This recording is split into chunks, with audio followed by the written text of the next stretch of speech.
आणि नंतरच्या काळामध्ये मला असं वाटलं होतं की आता राजन साळवी शांत झाले आणि आहेत त्या ठिकाणी थांबतील. पण सर्रास सगळे जात असतील तर शेवटी लोकशाहीमध्ये लोकांची गरज आहे. लोकांशिवाय, लोकांच्या ताकदीशिवाय लोकशाहीमध्ये बळकट होता येत नाही, मजबूत होता येत नाही. तशा पद्धतीनं कुठेही गेलात तरी आता खंदकच आहेत. त्या खंदकात पडून मरण्यापेक्षा इथंच थांबा. आज आमचे मित्र माजी आमदार राजन साळवी यांनी 2 दिवसापूर्वी शिवसेना उपनेतेपदाचा राजीनामा दिला आणि ते पत्र आज सोशल मीडियावर व्हायरल झालेलं आहे.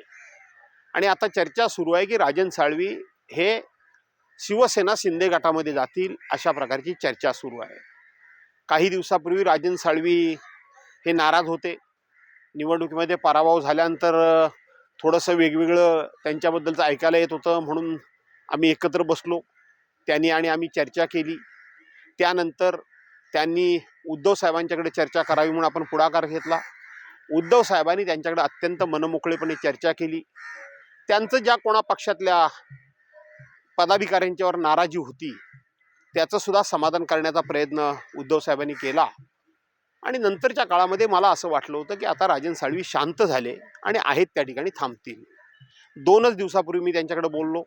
त्याच्या अगोदर 4-6 दिवसापूर्वी पुन्हा ते मला भेटून गेले. आणि त्या सगळ्या गाठीभेटीमध्ये आणि चर्चेमध्ये मला असं वाटत होतं की त्यांच्या मनातली निराशा, त्यांच्या मनातला राग आणि त्यांच्या मनामध्ये आता सर्व संपलं, अशा प्रकारची जी भावना निर्माण झालेली आहे ती आता संपलेली आहे. आणि ते पुन्हा आता उद्धव बाळासाहेब ठाकरे यांच्याबरोबर काम करतील असं मला वाटलं होतं. परंतु आता त्यांचा राजीनामा पत्र बाहेर आले. उद्या ते शिंदे सेनेत प्रवेश करणार आहेत असं ऐकायला मिळतंय. काही दिवसापूर्वी ते भाजपामध्ये प्रवेश करणार होते, पण भाजपाच्या प्रवेशामध्ये त्यांना कुणी खोडा घातला, त्यांचा प्रवेश कुणी थांबवला, का थांबवला, कशाकरता थांबवला याची काही मला कल्पना नाही. परंतु उद्याच ते पक्षप्रवेश करणार आहेत, अजून केला नाही. त्यामुळं इथं सुद्धा त्यांच्या पक्षप्रवेशाला अडचण येईल असं सुद्धा वाटतं. आणि म्हणून राजन साळवींना मी तुमच्या माध्यमातून पुन्हा एकदा आव्हानवजा विनंती करतो, आहात तिथे थांबा. शेवटी तुम्ही आम्ही एक कुटुंबातले सदस्य म्हणून एकत्रितपणे हातात हात घालून आज लढायला उतरलो. पुन्हा एकदा बाळासाहेबांच्या शिवसेनेला हाक घातला तर बाळासाहेबांची पुण्याई आजही संपलेली नाही. आजही पुण्याई ती शाबूत आहे. परंतु ती पुण्याई बाळासाहेबांच्या शब्दामध्ये, ती पुण्याई बाळासाहेबांच्याच हिमतीमध्ये आणि तशी ईर्षेमध्ये नवतरुणांच्या समोर आपल्याला ठेवावी लागेल. आणि तुम्ही आम्ही बाळासाहेबांच्या बरोबर काम केलेलं आहे. आपण ती पुण्याई, बाळासाहेबांची पुण्याई नव्या पिढीसमोर मांडू आणि पुन्हा पक्ष उभा करू असं मला वाटतं. काही कालावधी करता, काही मर्यादित जातात त्यांना जाऊ द्या असं म्हणणं ठीक आहे. पण सर्रास सगळे जात असतील तर शेवटी लोकशाहीमध्ये लोकांची गरज आहे. लोकांशिवाय, लोकांच्या ताकदीशिवाय लोकशाहीमध्ये बळकट होता येत नाही, मजबूत होता येत नाही. आणि म्हणून जातील त्यांना जाऊ द्या म्हणण्यापेक्षा त्यांना आता आपल्याला ही सांगण्याची वेळ आलेली आहे, अरे कुठे चाललात, तुमचे तर परतीचे दोर कापलेलेच आहेत.